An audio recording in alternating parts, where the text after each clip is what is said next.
sens un petit peu féministe parce que quand j'entends des histoires comme ça, la femme est plus faible que l'homme, ça m'énerve.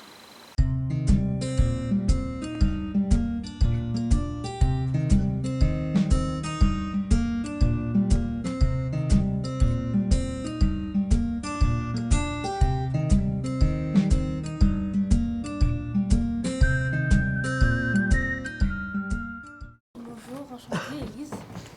Bonjour, Camilla. comment vous appelez? Camilla. Très bien, Merci beaucoup de nous recevoir. je vous en prie. Nous avons apporté un petit présent pour vous. Écoutez, c'est très gentil, c'était Très pas la gentil. peine, c'est très gentil.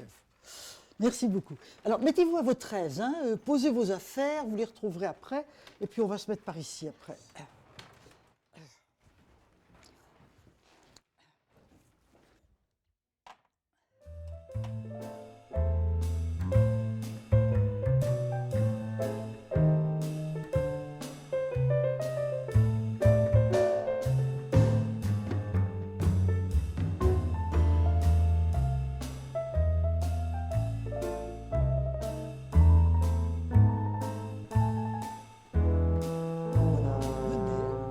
Voilà, venez, asseyez-vous, mettez-vous comme vous voulez, comme ça vous arrange. Je vous ai mis du Perrier, vous vous servez. Vous avez des petites pralines là, et puis du chocolat, vous n'avez qu'à vous servir. Dire que les femmes avaient eu une histoire, la raconter, c'était les rendre visibles. Hein, et c'était leur donner une possibilité de dignité, d'identité. Hein. Après tout, nous aussi, on a fait l'histoire. On n'est pas seulement des ombres dans l'histoire.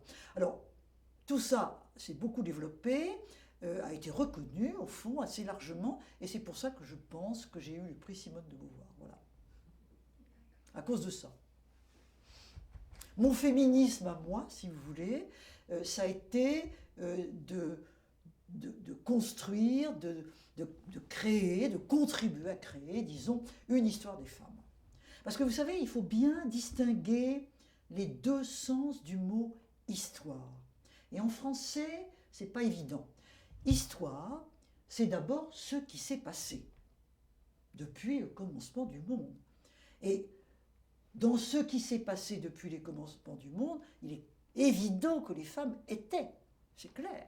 Sans quoi il n'y a pas d'humanité, il y a deux sexes dans l'humanité. Hein. Et puis deuxièmement, le mot histoire, c'est le récit que l'on fait de ce qui s'est passé.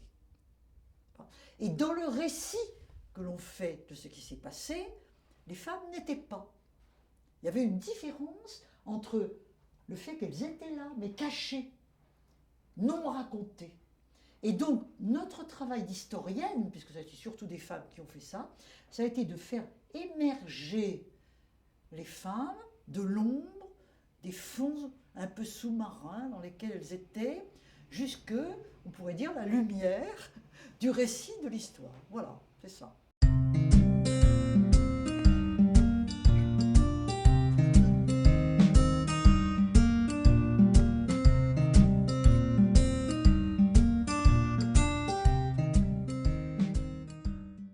Avez-vous rencontré Simone de Beauvoir auparavant?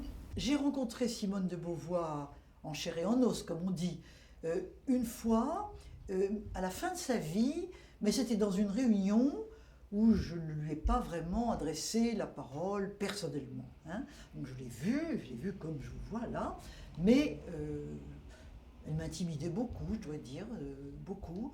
Et donc, bon, mais ceci étant, elle a été pour moi un modèle, véritablement, parce que je trouvais qu'elle était une femme très libre, hein, très libre dans sa vie, hein, dans le choix de ses études, justement, allant le plus loin possible dans ce qu'elle voulait faire, dans ses relations avec les hommes, dans ses amours, et dans son œuvre.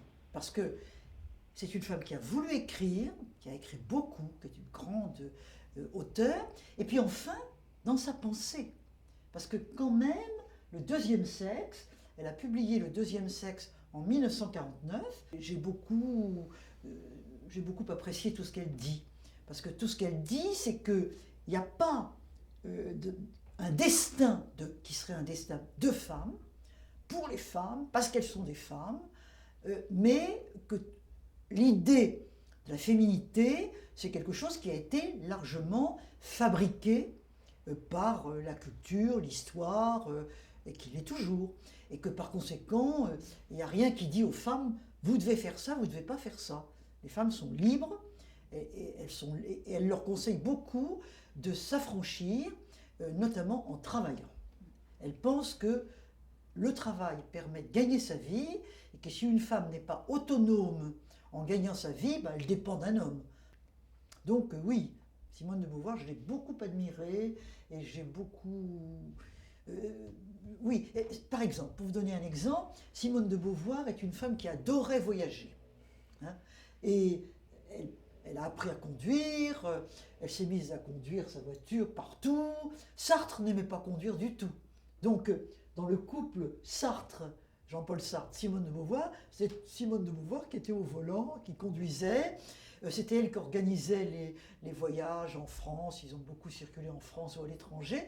Donc, c'était une femme voyageuse, libre, enthousiaste, qui aimait beaucoup découvrir des choses. C'est un modèle très positif, très sympathique.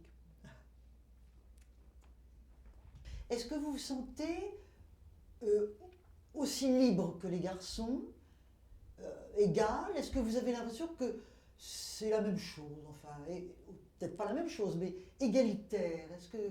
Quel est votre sentiment? Ça serait intéressant de vous entendre là-dessus. Il y a, comment dire, il y a plus de liberté par rapport à avant.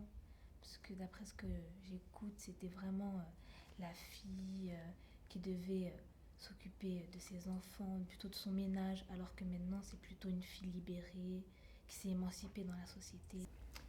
Mais vos parents vous poussent à faire des études? Oui. Tout à fait. Oui.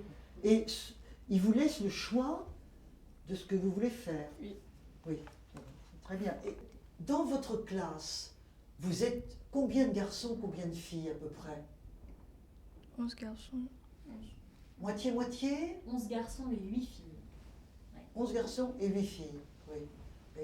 Est-ce que les garçons vous traitent... comment dire? Est-ce qu'ils se moquent de vous parce que vous êtes des filles? Ou est-ce qu'ils sont égalitaires à peu près, enfin? Nous, dans notre classe, à la récré, il y a tous les garçons qui vont au foot. Oui, c'est ça. Et Oui. nous, les filles, on reste soit à la cafette, soit devant la salle de cours. En attendant. Oui, il y a une séparation un petit peu. Voilà. Et puis en Oui. classe, il y a des garçons, ils se sentent supérieurs aux filles. Ils sont supérieurs aux filles? Ils se sentent supérieurs aux Ils se filles. pensent supérieurs. En tant que garçon, tu crois? Oui. Oui. Oui. Tu ressens ça? Ils pensent qu'ils sont plus forts que les filles. Vous êtes plus timide peut-être, vous, les filles?